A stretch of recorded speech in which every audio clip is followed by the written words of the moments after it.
WPTV.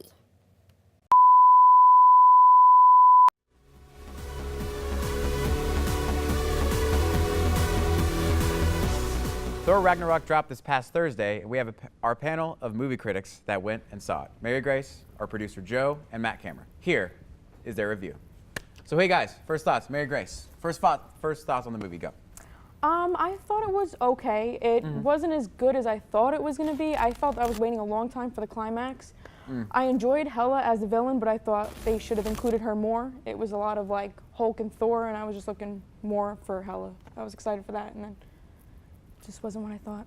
Gotcha. Okay, Joe, what do you think? I don't know what my expectations were going into this. I think they were. I knew it was going to be kind of comedic, and because I loved how Guardians worked so well, I thought it was going to be great. I thought it was like, you know, it's Guardians with Thor and Hulk. I think it felt like it. Yeah, it did. Watching it's the a great trailer and yeah, stuff, it's a great idea, and I think it worked out better than they expected because they like kind of let loose with the reins a little bit. It didn't feel so boring, dreary Thor movie. It felt like really fun with the Hulk involved. I thought Hela was a great villain. I thought Cate Blanchett did a great job. I thought the story was there. Even there was a little more forced comedy, but I think it worked. I think the story was great, and I think I overall enjoyed it a lot. So, yeah. Right on, Mr. Matt Cameron. I was disappointed, Disappointed. to say the least.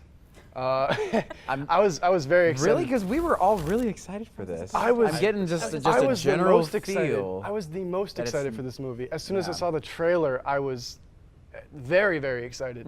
But going into the movie, it seemed too upbeat. Like to a point where they would use the Guardians of the Galaxy kind of like more colorful, like, and it was very action-packed, which the action scenes were very good, I have to say that. But like the shift towards a more colorful kind of thing, I don't feel like that works in the Thor setting. You know what I mean? Yeah. Like- Yeah. I mean, it felt like sorry. Were you gonna say something? No. Anything else? No. It just felt like it was gonna be a really colorful, vibrant, fun movie, but there was so many like unanswered questions in the trailer. So they addressed all that in the movie. And by the way, these are total spoilers. So click away if you don't want spoilers. So they answered all these questions in the movie, Yeah, right? it's like it's like that. Marvel Studios is at the crossroads. Either make a third boring Thor movie or switch it up. I think what they did with it made perfect sense because no one wanted a third boring Thor movie. You know, I think the last one was just poor villains and poor writing, but I think this knocked it out of the park. So, in terms of tonal shift. Sorry.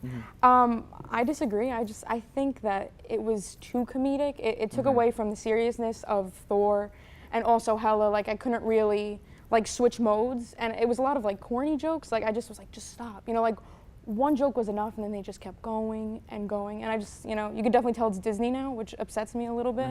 You know, I just think it was a little bit too much. Yeah, ever since Iron Man 3, at least to me, ever since like Iron Man 3 and with the second Avengers, I really feel like it's like joke per minute ratio. Like even like during like really like like depressing scenes or like really like emotionally heavy scenes, it just seems like they throw in a joke. It just seems they seem more ill-timed. Everyone wants to be Tony Stark. It seems as though like every other line was trying to like outdo the other one with comedy. Like, and it's just it got like a little stale as the movie went on, and that took away from it for me. Like I mean, Hulk is not. I mean, like he can be funny, but he's not supposed to be intentionally funny as a character. Yeah. You know, the reason why Avengers worked so well is because Thor and Hulk are these like not gonna say stupid, but like uncultured and how humans work. Yeah, you know what they're and, like, they're simpler characters. And like they could bounce off of like the wittiness of Robert Downey Jr. as Iron Man and whatnot, and it worked.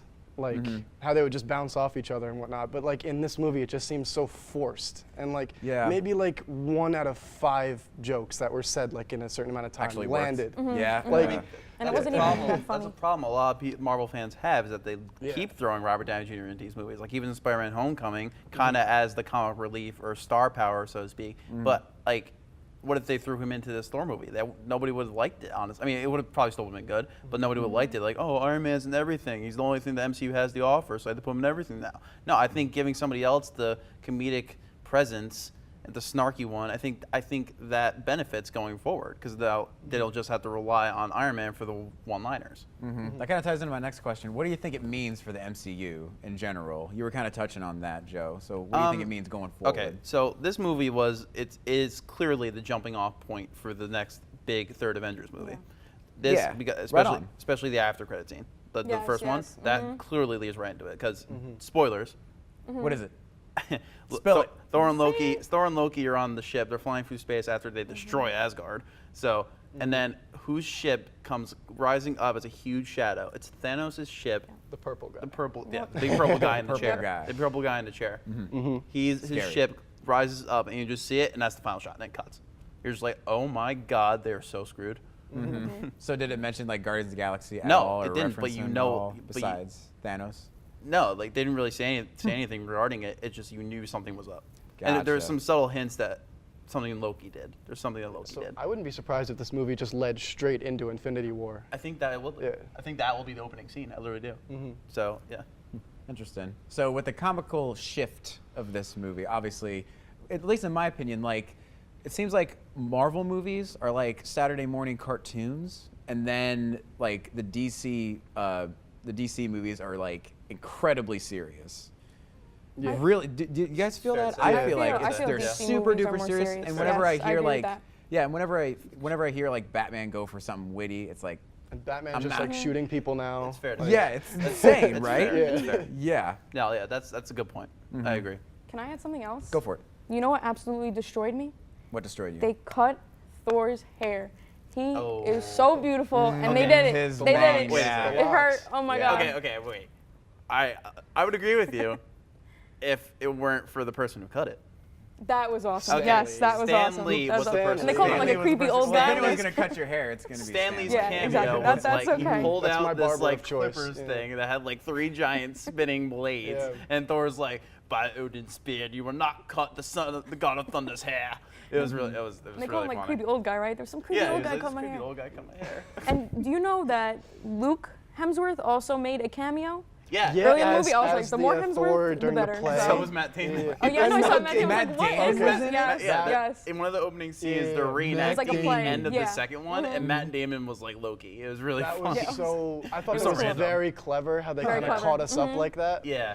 That was very good. Yeah, it's I had to gotcha. give I that to agree. them. And That's Matt Damon cool. was just hilarious. That's He's always cool. funny. I Well, was not Just expecting because that. Matt Damon. Yeah, it feels like there's a lot to see in this movie that's fun to see, but not necessarily invest fully as, you know, as a die-hard Marvel fan. Do you guys feel like that? Because I mean, I'm was hearing a- a lot of meh, you know? I was a big fan of all the visuals. It was very colorful. Yeah. The special effect. I mean, the special effects were iffy at times. Like there was one There's scene in a lot of- particular when they met with Odin when he was an old guy, Yeah, and then yeah. the first confrontation with the villain.